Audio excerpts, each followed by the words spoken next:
Hello and welcome. अगला question है हमारे पास, what are the major changes brought about in the law of divorce by marriage laws amendment act 1976। Answer हम start करेंगे introduction से। Introduction में हम डिवोर्स को थोड़ा सा एक्सप्लेन करेंगे। इसमें आ गया जो टर्म डिवोर्स है उसका मतलब है सेसेशन ऑफ मैरिज बॉन्ड, मतलब मैरिज बॉन्ड का ख़त्म होना। डिवोर्स एक अननोन चीज़ थी ओल्ड हिंदू लॉ में, क्योंकि जो मैरिज है वो कंसिडर की जाती थी एक इनडिसॉल्यूबल यूनियन हस्बैंड और वाइफ का, मतलब वो यूनियन जो कभी डिसॉल्व नहीं हो सकता, ख़त्म नहीं हो सकता है।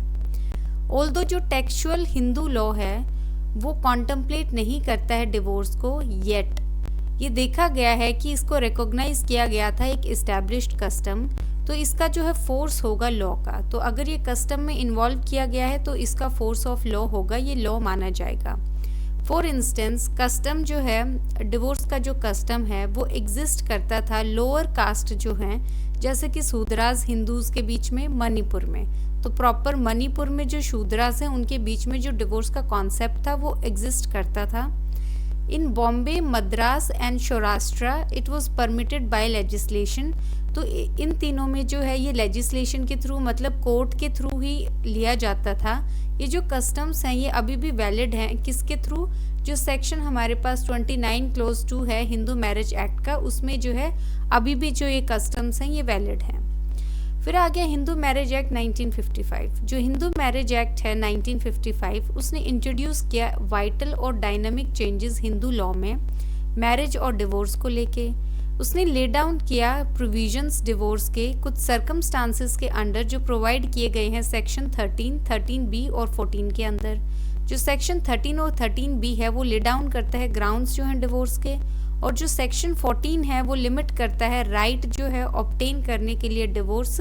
ये ले डाउन करके कि एक पटिशन जो है डिवोर्स की वो नहीं की जा सकती है या फाइल नहीं की जा सकती है with in 1 year of marriage. तो 1 साल के अंदर जो है वो फाइल नहीं की जा सकती है एक्सेप्ट एक्सेप्शनल हार्डशिप हो रही है पटिशनर को। तो इसमें हमने थोड़ा सा हमारे पास हिंदू मैरिज एक्ट 1955 के बारे में बताया। फिर आ गया हमारे पास major changes brought about in the law of divorce by marriage laws amendment act 1976। ये जो है हमारा मेन कंटेंट है क्वेश्चन का। बाकी सारा का सारा जितना भी कंटेंट है वो सिर्फ लेंथ इंक्रीज करने के लिए है।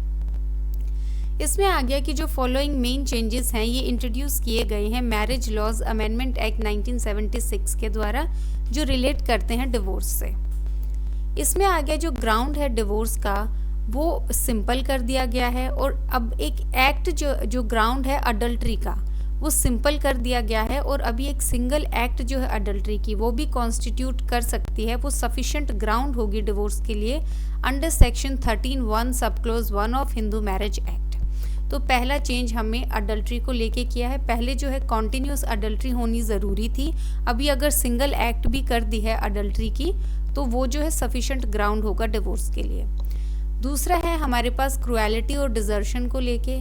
इसमें है जो ग्राउंड्स थे जुडिशियल सेपरेशन की ओरिजिनली, तो ये दोनों जो हैं ओरिजिनली जुडिशियल सेपरेशन के ग्राउंड्स थे, और अब इनको जो है डिवोर्स का ग्राउंड भी बना दिया गया है अंडर सेक्शन 13(1) सब क्लोज 1A, 13(1) सब क्लोज 1B रिस्पेक्टिवली।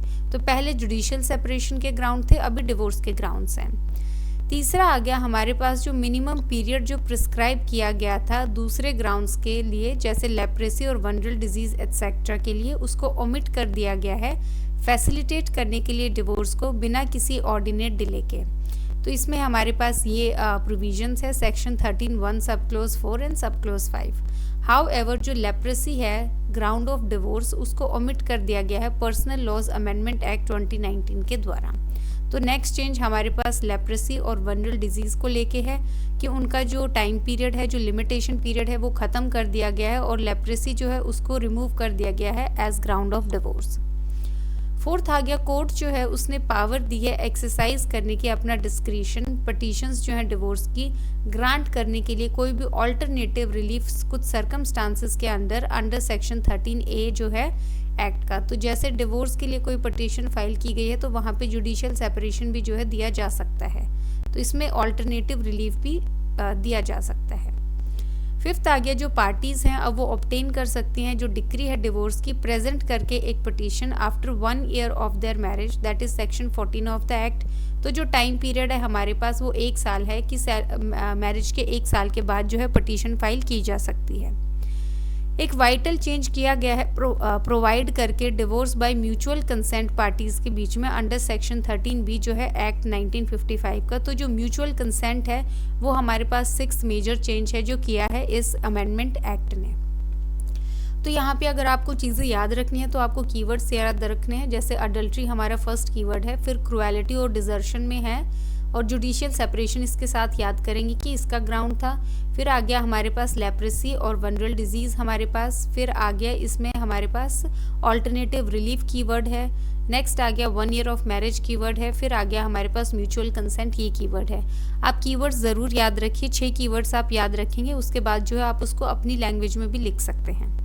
कंक्लूजन में आ गया हमारे पास 10 जो सैक्रामेंटल कैरेक्टर है हिंदू मैरिज का वो अफेक्ट हुआ है एक बड़े तरीके से इस अमेंडमेंट के द्वारा, और अब जो पार्टीज जो हैं वो डिसॉल्व कर सकती हैं अपनी मैरिज जो है म्यूचुअल अग्रीमेंट से, दैट इज़ म्यूचुअल डिवोर्स से। तो कंक्लूजन हमने छोटा ही रखा है, और प्रैक्टिकली तो हमारे पास जो है सिर्फ इतना कंटेंट है जो रेलेवेंट है इस क्वेश्चन के लिए, लेकिन हमने जो भी इंट्रो लिखा है या फिर इसके अलावा हमने जो हिंदू मैरिज एक्ट 1955 के बारे में बताया है वो हमने सिर्फ लेंथ इंक्रीज़ करने के लिए बताया है, क्योंकि अगर ये क्वेश्चन आपका 10 या 15 मार्कर में आ गया तो आपको कम से कम इतना लिखना है जितना मैंने अभी करवाया है। अगर ये 5 मार्क्स में आता है तो आप डायरेक्ट लिख सकते हैं कि मेजर चेंजेस ब्रॉट अप, क्योंकि 6 पॉइंट्स हैं उसके, और कंक्लूजन भी अगर साथ में लिखेंगे तो आपका 1.5 पेज में जो है ईजिली फिल हो जाएगा। बाकी जो है इस क्वेश्चन में हमने सब कुछ इंक्लूड कर लिया है। So thank you.